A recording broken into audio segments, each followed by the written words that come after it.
Brought to you by Sharda University. Where the software engineer meets the gifted content writer. The world comes together at Sharda University.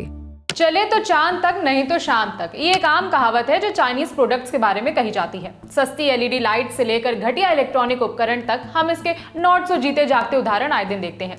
लेकिन operation सिंदूर के वक्त पता चला कि China की missiles का हाल भी इनसे अलग नहीं है। और ये बातें ऐसे ही हवा में नहीं कही जाती, बाकायदा सबूतों के साथ कही जाती हैं। भारत के खिलाफ पाकिस्तान ने चाइना के हथियारों का इस्तेमाल किया। इसकी चर्चा भारत में ही नहीं बल्कि खुद चाइना में भी है। ऑपरेशन सिंदूर के दौरान चीन के डिफेंस प्रोडक्ट्स भारत में कितना चल पाए? जब यह सवाल चीन के प्रवक्ता से पूछा गया तो उन्होंने गोलमोल सा जवाब दिया। हामी इसलिए नहीं भर पाए क्योंकि मिसाइल नाक कटा चुकी थी, और नकार इसलिए नहीं पाए क्योंकि सबूत के तौर पर भारत के पास PL-15 की तस्वीरें मौजूद हैं।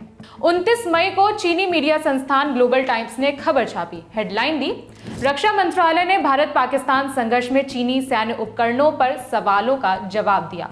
आर्टिकल में लिखा गया, गुरुवार को नियमित प्रेस ब्रीफिंग में प्रवक्ता झांग शियाओगांग ने इस बात पर जोर दिया कि चीन को उम्मीद है कि स्थिति को और जटिल होने से बचाने के लिए दोनों पक्ष शांति बनाए रखेंगे।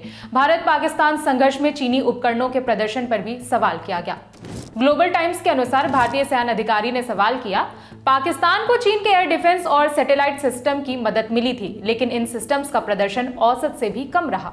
झांग शियाओगांग ने इस पर जवाब दिया, हम इस बात पर जोर देना चाहेंगे कि भारत और पाकिस्तान ऐसे पड़ोसी हैं जिन्हें बदला नहीं जा सकता। हमें उम्मीद है कि दोनों पक्ष स्थिति को और जटिल होने से बचाने के लिए शांति और संयमित रहेंगे। चीन क्षेत्रीय शांति और स्थिरता बनाए रखने में भूमिका निभाने को तैयार है। यानी कि सवाल किया गया उपकरणों के खराब प्रदर्शन को लेकर और जवाब कुछ और ही मिला। ग्लोबल टाइम्स ने आगे छापा कि 2 सवाल किए गए। पहला, क्या यह सच है कि भारत पाकिस्तान संघर्ष के दौरान भारत को PL-15E मिसाइल मिली है?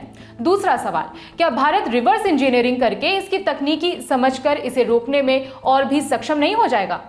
इन सवालों का जवाब देते हुए झांग ने कहा कि जिस मिसाइल पर सवाल उठाए जा रहे हैं वो एक्सपोर्टेड वर्जन है। वो पहले से ही कई घरेलू और अंतर्राष्ट्रीय रक्षा प्रदर्शनियों में प्रदर्शित हो चुका है। चीनी प्रवक्ता ने किसी भी सवाल का साफ जवाब नहीं दिया। हर सवाल का गोलमोल जवाब मिला।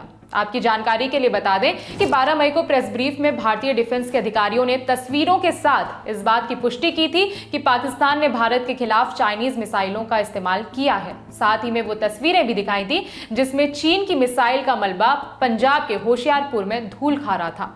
यानी कि पाकिस्तान ने चाइनीज मिसाइलों का इस्तेमाल तो किया था, लेकिन भारत ने उन हथियारों को न्यूट्रलाइज कर दिया था। पंजाब के होशियारपुर से बरामद लॉन्ग रेंज मिसाइल PL-15 के मलबे की तस्वीर दिखाते हुए एयर मार्शल AK भारती ने कहा था, स्क्रीन पर चीनी मूल की संभावित PL-15 मिसाइल दिखाई गई है। यह मिसाइल अपने लक्ष्य से चूक गई है। आप इसके टुकड़े देख सकते हैं जो अब हमारे पास उपलब्ध हैं। द टाइम्स ऑफ इंडिया ने अपने एक आर्टिकल में Stockholm International Peace Research Institute की रिपोर्ट के हवाले से छापा, चीन ने साल 2020 से लेकर 2024 के बीच पाकिस्तान के कुल हथियार आयात की 81% आपूर्ति की है। चीन और पाकिस्तान ने मिलकर JF-17 फाइटर जेट भी बनाया जो पाकिस्तान एयरफोर्स का सपोर्ट सिस्टम है। बहरहाल, ऑपरेशन सिंदूर में पाकिस्तान ने जितने भी मिसाइल या ड्रोन का इस्तेमाल किया वो सब भारत के सामने धूल खाते ही नजर आए।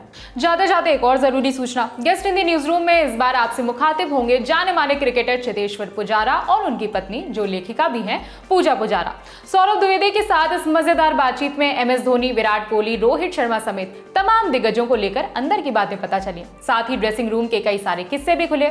देखिए ये ललन टॉप एपिसोड शनिवार 31 मई को दोपहर 12 बजे सिर्फ thelalantop.com पर। इस खबर में इतना ही। मेरा नाम है विभावरी। देखते रहिए दी ललन टॉप। शुक्रिया।